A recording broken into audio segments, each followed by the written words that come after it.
Olá, olá, todos sejam muito bem-vindos a mais um Primeira Hora do Agro. Hoje é sexta-feira, isso, dia 6 de janeiro de 2023. Sexta-feira, isso mesmo. Ontem eu vi na gravação que o áudio tinha ficado ruim, falhou o microfone, estava pegando o áudio da câmera. Hoje eu acredito que já esteja normalizado. E hoje tem bastante notícia para nós comentarmos, então eu vou tentar acelerar um pouquinho o programa. Ontem nós tivemos mais um dia de baixa nas commodities, com exceção do farelo e do petróleo, que operou em alta. O petróleo, ele começou operando em alta na manhã, com aquelas notícias de uma manutenção no Colonial, que é aquele pipeline que corta a costa leste dos Estados Unidos. E esse pipeline, vocês devem lembrar que há uns 2 anos atrás, talvez, ele tenha ficado famoso após um ataque hacker. Eu não lembro se foi no começo de 2022 ou no começo de 2021, que deixou os postos da Flórida sem combustíveis, Geórgia, Carolina do Sul, Carolina do Norte sem combustíveis após esse ataque hacker. Então, o mundo conheceu o Colonial depois desse ataque. Agora é uma manutenção normal, manutenção de rotina, começou ontem, vai terminar amanhã, já está normalizado. Mas ontem saíram os dados de estoques de petróleo e isso acabou sustentando as cotações ao longo do dia. Hoje o petróleo ele está estendendo essa alta 0,68% a $74,42 o barril. Vamos dar uma olhadinha no Brent subindo 0,55 dólares a $79,12 o barril. Ontem, como eu disse, saíram os dados de estoques de petróleo lá nos Estados Unidos. Então, o estoque de petróleo cru, ele cresceu 1,69 milhão de barris. O mercado esperava 1,15 milhões. Mas o de destilados, ele chegou a cair acima do que o mercado esperava. O mercado esperava uma queda de 396 mil barris e a queda apresentada foi de 1,4 milhão de barris. Nos estoques de gasolina, a queda esperada era de 0,48 mil barris e o que acabou vindo foi 0,34 mil barris. Esse aqui é o principal fator, porque nós estamos justamente na sazonalidade de consumo destes produtos aqui, que são os destilados, que é o diesel e é o retinóil. Então vamos dar uma olhadinha como que estão esses estoques. E é justamente ali que acaba preocupando um pouco o mercado, e era algo que nós vínhamos conversando já há algum tempo, que eu acreditava numa sustentação dos preços do petróleo baseado nos baixos estoques dos destilados, e que a partir de fevereiro, março, o preço poderia voltar a subir. Eu ainda sou altista para o petróleo. Então, os estoques comerciais, eles estão em 420 milhões de barris neste momento, após o crescimento dos dados de ontem. Vamos colocar uma ali, então ele cresceu nas 2 últimas semanas, houve esse crescimento depois uma queda, mas a gente viu aqui que de setembro até finalzinho de outubro, comecinho de novembro, os estoques eles foram crescendo, né? Durante o ano passado eles foram crescendo e realmente novembro acaba caindo porque você tem uma sazonalidade que você aumenta o consumo. Então, o petróleo ele possui basicamente 2 sazonalidades. Isso é interessante para quem investe diretamente na commodity, não em empresas, porque quando você analisa uma empresa correlacionada à commodity, além da tendência da commodity, você tem que olhar gestão, olhar investimentos, olhar balanço, olhar os indicadores da própria empresa. Mas quando você investe diretamente no petróleo, a commodity possui 2 sazonalidades de alta bem claras. E por tratar-se de uma commodity energética, a sazonalidade está pelo lado da demanda. Porque no nível de oferta, eu consigo manter a oferta equilibrada durante todo o ano. Se eu produzo 100 milhões de barris, eu consigo produzir 100 milhões de barris durante todo o ano. Há alguns momentos que existem riscos de produção, como é o caso de setembro, que é uma temporada de furacão no Golfo.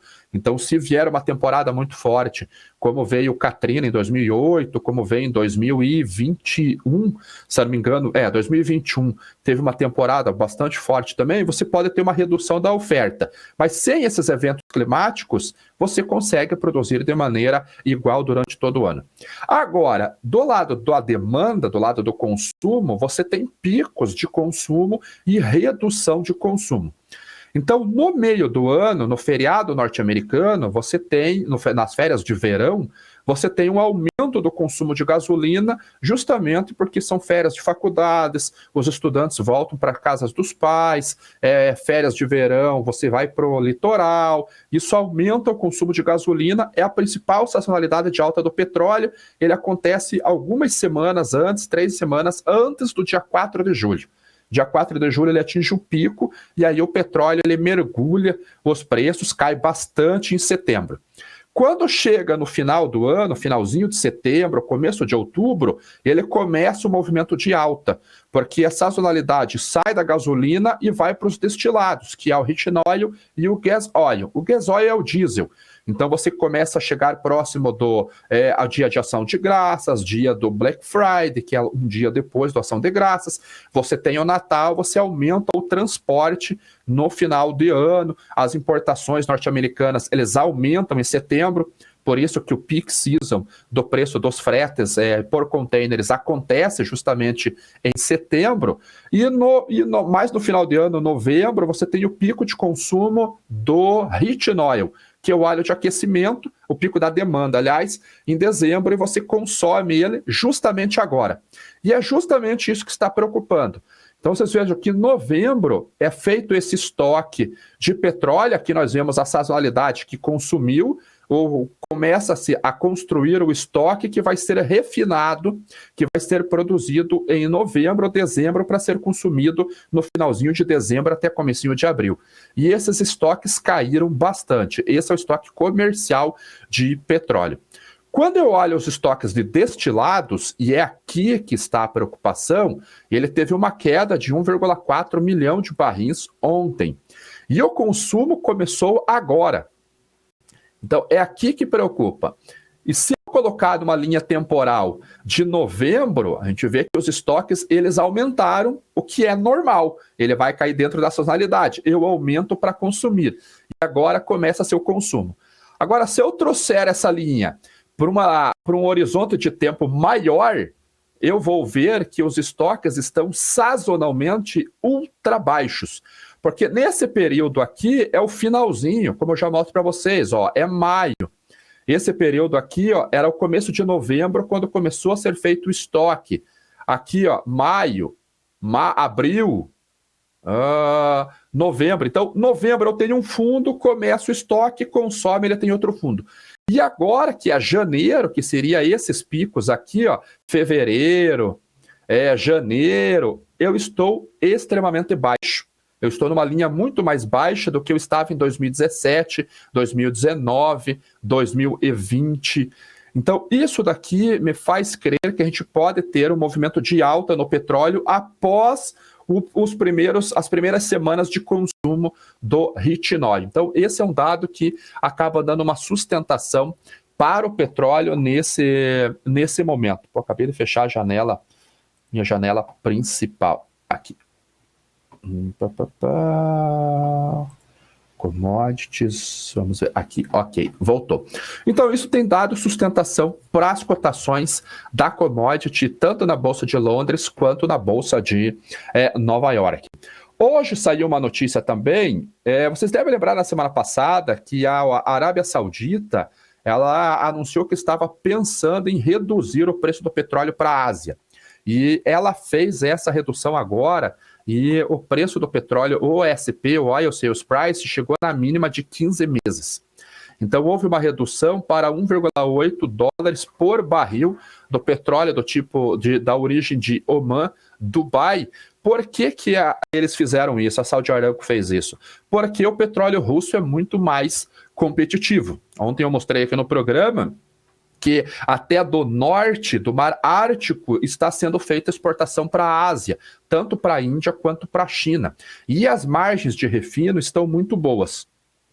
Como o preço benchmark da cotação é o mesmo, é o Brent na Bolsa de Londres ou é o Murban na Bolsa de Londres, o que vai fazer uma origem ficar mais competitiva em relação à outra se o principal indexador ou o principal referencial de formação do preço é o mesmo? É o prêmio de exportação. Então, para a Arábia Saudita, que perdeu o posto de maior exportador para a China, para a Rússia, para ela voltar a tomar a liderança, para ela aumentar as suas exportações, ela tem que baixar o preço. Mas se o preço principal é negociado na Bolsa, como que ela baixa o preço do petróleo? Ela reduz o prêmio de exportação. E foi isso que ela fez agora.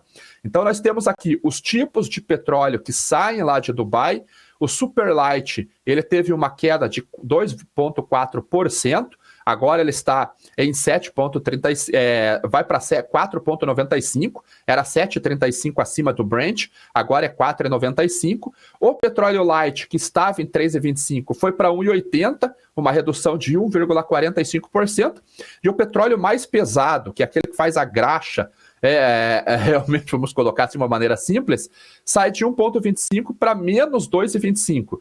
Ou seja, aqui, esse petróleo médio, é mais ou menos o even com a Bolsa, o tipo de petróleo que a Bolsa negocia. Quanto melhor o petróleo, maior é o prêmio. Quanto pior o petróleo, pior é o prêmio. Então, enquanto o petróleo super pesado está sendo negociado com desconto em relação ao Brent, o petróleo super leve está sendo negociado com um prêmio de 4,95, quase $5. Isso aqui é importante. Essa dinâmica, ela funciona exatamente igual para o minério de ferro. Então, para você que é especulador, às vezes quer investir na Vale, por exemplo, você pode fazer uma lógica da seguinte maneira, olhando para o minério de ferro. Se o custo de energia está muito alto, eu vou ter que processar um minério que necessita de menos energia. Então eu vou fazer o quê? Aumentar a pureza do minério de ferro que eu estou consumindo. Quem tem o minério de ferro mais puro? Brasil ou Austrália? É o Brasil. Nesse caso é mais favorável para a Vale, porque ela vende um minério de ferro com um prêmio em torno de $10 por tonelada face às cotações de Singapura, porque ela tem um teor de pureza acima de 62%. Ele pode chegar até 65%. Agora, se a energia está muito barata, aí eu posso processar o minério de ferro mais barato, ou seja, menos puro, teor de pureza de 56%, 57%, 58%, porque o meu custo de processamento é muito baixo devido à energia. Então eu posso comprar um minério mais barato para melhorar a minha margem. Essa é a lógica, então, para você poder investir, por exemplo, na Vale, acompanhando as cotações do minério de ferro. E falando em energia, vem notícias também vindo lá da China, que vocês devem lembrar que talvez lá no comecinho de 2020, aproximadamente, um pouquinho antes de 2020, a China tretou com a Austrália. Houve o desentendimento lá, acho que foi no começo de 2020, porque foi durante o Covid.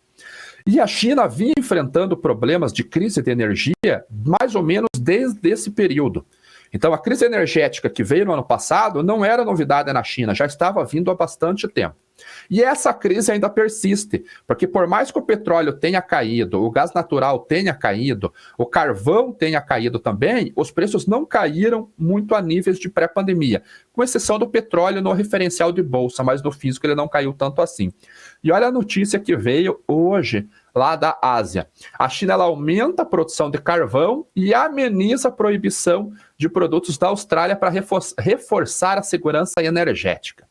E aqui nós começamos a entrar num cenário de análise macro, porque é o que tem pesado bastante no cenário de commodities. Nós temos dados que mostram que a recessão pode ser breve, ou talvez nem chegar a vir, e nós temos dados que mostram que a recessão vai ser grave, vai ser profunda. Nesse caso, a gente tem um dado que mostra que a recessão pode não vir, e a China está tentando fazer o máximo possível para manter um crescimento econômico o mínimo para poder ter uma receita fiscal adequada. Por que ela está aumentando a produção de carvão e diminuindo as restrições com a Austrália? Por causa da flexibilização das restrições de Covid. Então, mais pessoas circulando, ela levantou basicamente todas as restrições, passaporte vacinal, questão de quarentena, lockdowns em alguns bairros de províncias importantes, levantou tudo isso. Turistas já podem ir para lá sem precisar ficar em quarentena 1, 2, 3, até 7 dias. Chegou a ser necessária essa quarentena para turistas que chegavam no país. Ela está colocando estímulo de crédito, mantém juros, aumenta, reduz juros para o banco, para o consumidor, aumenta o dinheiro que vai para os bancos, linhas de crédito, já não sei quantos bilhões foram colocados. E com essa reabertura e uma crise de energia que ainda persiste, só tem uma saída. Você aumenta a oferta para tentar conter o preço numa reabertura da economia. Nesse caso, sozinha ela não consegue, então ela tem que reduzir a restrição contra um fornecedor importante, no caso, a Austrália. E é justamente isso que eles estão fazendo agora. Então, olhando para a China ela está estimulando a economia. Como a China é o parque industrial do mundo, claro que ela tem que acompanhar o consumo da Europa, o consumo dos Estados Unidos, principalmente, já que ela é o maior fornecedor, mas ela está estimulando a economia para que ela não pare. E tem até uma notícia de que o setor, há uma expectativa que o setor imobiliário tenha um 2023 um pouquinho melhor por causa de apoio político. Então está aqui, ações imobiliárias da China se firmam com mais apoio político e flexibilização das restrições. Então o governo chinês está fazendo o seu papel para que a economia tenha esse crescimento. E isso acaba sendo, querendo ou não, acaba sendo favorável para o mundo. Claro que temos que olhar como que ficará o consumo do restante do mundo. Indo para a Europa ainda com relação a crescimento, hoje saíram alguns dados interessantes vindo lá da Europa. Vamos colocar todos os dados aqui, começando pelos dados da Alemanha, que acho que foram os primeiros que saíram. Ordens de produção da indústria veio muito abaixo do que o mercado esperava e muito abaixo do relatório anterior. O relatório anterior mostrava um crescimento de 0,8%. O mercado esperava agora realmente uma queda de 0,5%, e a queda foi de 5,3%. Então, uma queda de 4,8% acima do que o mercado esperava. Isso é muito negativo realmente para as cotações. Vamos dar uma olhadinha no gráfico? Olha como foi a queda em relação ao que o mercado esperava. Olha a diferença, esse spread entre a expectativa e o efetivo que veio. Mas um detalhe importante, isso é sobre o período de novembro. Ou seja, isso é pré-natal. Como havia essa expectativa de recessão muito forte, custo de energia muito alto ainda naquele período, nesse período de novembro, o gás natural ainda estava em máximas, não havia aquele teto de preços ainda para o petróleo russo, o mercado muito volátil, é normal, vamos dizer assim, você ter um dado muito negativo para esse período de novembro aqui. Mas olha as vendas de varejo aqui, retail sales, no comparativo mensal houve um crescimento. No comparativo anual, sim, uma queda de quase 6%. Mas no mensal houve 1,1% de alta. Quando eu vou agora para os índices da Europa, quando eu olho esse índice aqui, precisamente, sentimento da economia, olha como ele veio acima do que o mercado esperava. Isso é um dado bom. Isso mostra que, pelo menos, o sentimento com relação à economia, ele está melhor do que aquilo que o mercado esperava. É um spreadzinho pequenininho, realmente, mas olha como, desde 2021, essa confiança foi caindo. E agora ele voltou a crescer. Então, o gás natural, que era o principal custo de energia, caiu muito, realmente. Colocaram um teto de preços agora para o gás natural, mas o teto de preços é um trispec, né? Lá em cima, realmente. Mas pode acabar funcionando, até porque o gás natural tem uma sazonalidade de baixa. Agora vai ter fundo aí por volta de fevereiro, março, abril, ele tem um fundo para depois voltar a subir. Então o sentimento da economia da Europa acabou melhorando. Isso acaba sendo um bom sinal. Agora, o sentimento da indústria não. Isso é ruim. o mercado esperava uma queda de 1,2 e veio uma queda de 1,5. Porém, se eu olho para o relatório anterior, houve uma recuperação ou uma perda de ritmo da queda, porque o relatório anterior mostrava um sentimento industrial ruim de 2 pontos percentuais e agora está em 1,5. É acima do que o mercado esperava, mas é menos pior do que veio no relatório anterior.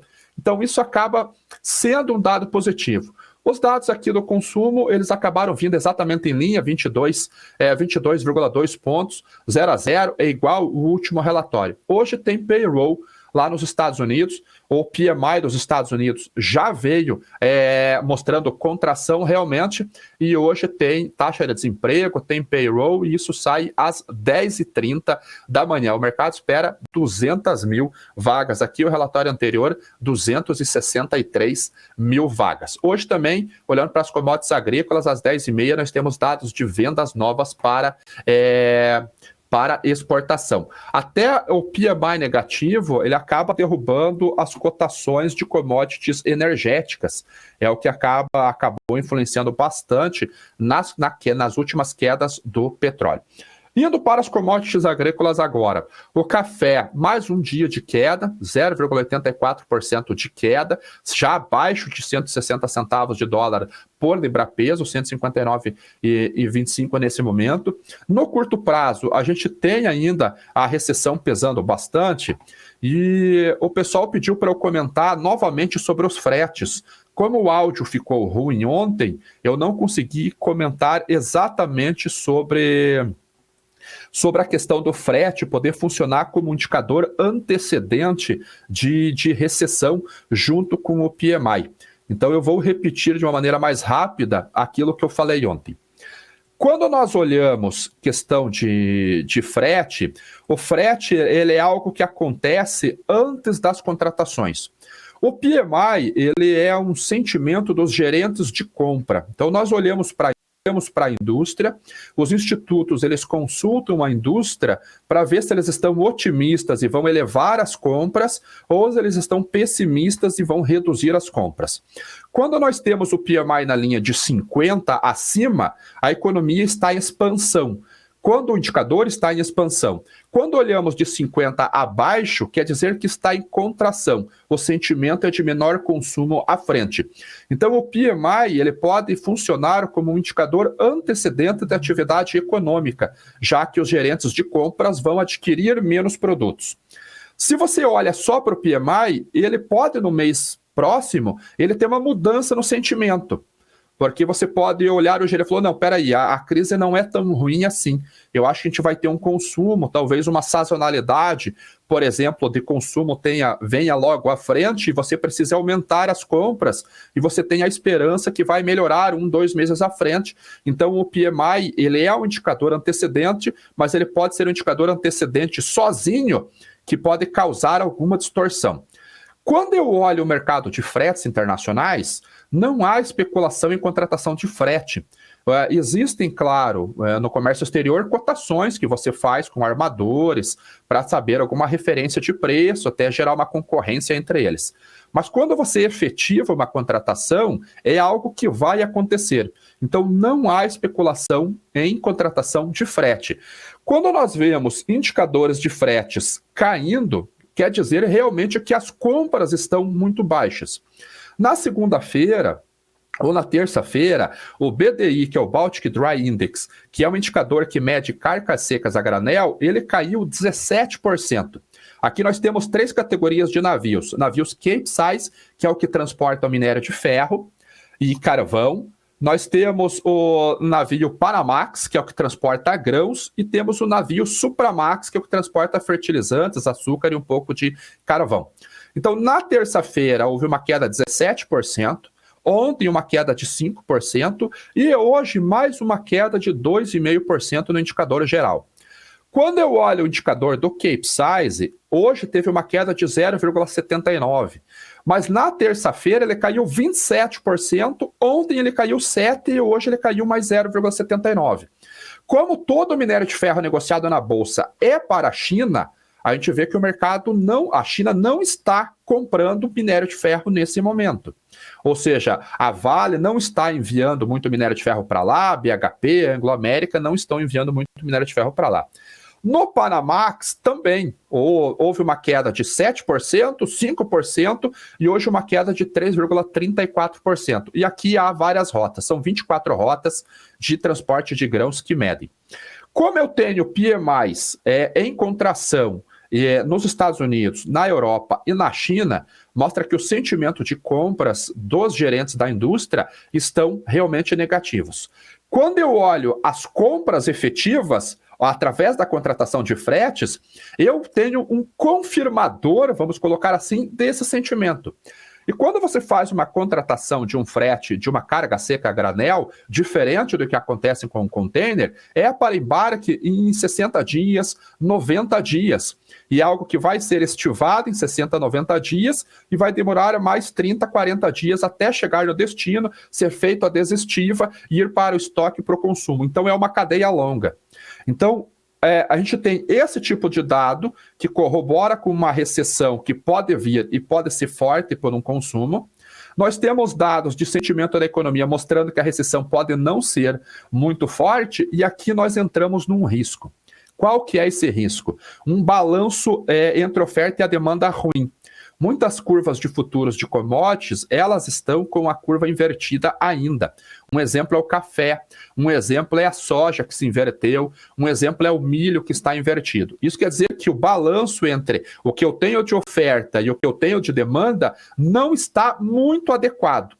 Há um certo desequilíbrio.